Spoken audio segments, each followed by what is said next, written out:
জানেন আজ না কেকের ডিজাইনটা করতে করতে অন্য ডিজাইন করে ফেলছিলাম। হঠাৎ দেখি যে ডিজাইনটা ভুল করছি, তারপরে আবার সঠিক পথে এসে কেকের ডিজাইনটা সম্পূর্ণ করলাম। তাহলে চলুন বিনিস বেকরিতে নতুন একটি কেকের ডিজাইনের সাথে আবার আপনাদের সকলকে জানাই অনেক অনেক স্বাগত। কিভাবে এই ডিজাইনটা কমপ্লিট করেছি সেটাই কিন্তু আমি আপনাদের সাথে শেয়ার করব। তো প্রথমেই দেখতে পাচ্ছেন আমি কিন্তু ক্রাম কোটটা করেই নিয়েছি, আর এই কেকটা ছিল চকলেট ফ্লেভারের। তার জন্যই কিন্তু আমি চকলেট ফ্লেভারে ক্রিম দিয়ে পুরোটা ক্রাম কোট করে নিয়েছিলাম। তারপরে কিন্তু ফ্রিজে প্রায় 30 মিনিটের জন্য সেট হতে দিয়েছিলাম। এরপরে আমি ফাইনালাইজিংটা করে নিচ্ছি। আর বন্ধুরা, এখানে যেহেতু আজ না খুব গরম পড়েছে, মানে এত গরম পড়েছে মারাত্মক বলার বাইরে, তার জন্য না আমি কেকের ডিজাইনটা করতে বসেছি রাত্রে, মানে দুপুরের দিকে হোক আমি না করতে পারি না, আমাদের ঘরটা না মারাত্মক গরম।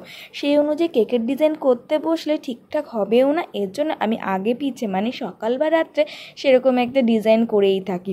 এমনি টুকটাক ডিজাইন থাকলে যখন তখন হয়ে যায়, কিন্তু গরমের জন্য না এই যে ফাইনালাইজিংটা করছি এটা করতে আমার খুব মুশকিল হয়। এবারটা দেখুন পুরোটা দেখতে পাচ্ছেন রেড হয়ে যাচ্ছিলো, তারপরে মনে পড়লো যে না মাঝখানের দিকে তো একটু হোয়াইট রয়েছে, তারপরে আমি হালকা একটু হোয়াইট ক্রিম দিয়ে দেখুন পুরোটা কিন্তু আবার ঠিকঠাক করে নিয়েছি।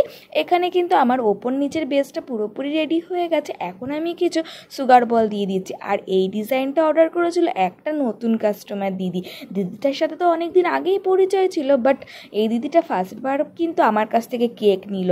আর দিদির কিন্তু খুবই ভালো লেগেছে, আমাকে পরে যে দিদি যেহেতু রিভিউ দিয়েছিল।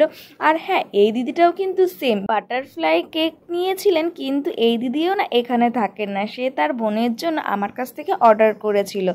তো সেই অনুযায়ী কিন্তু আগের বারও এই আর একটা যে দিদিটা বাটারফ্লাই কেক নিয়েছিল সেও কিন্তু এখানে থাকতো না, তার ফ্যামিলির জন্য কেক অর্ডার করেছিল, কিন্তু তারও খুব ভালো লেগেছিল।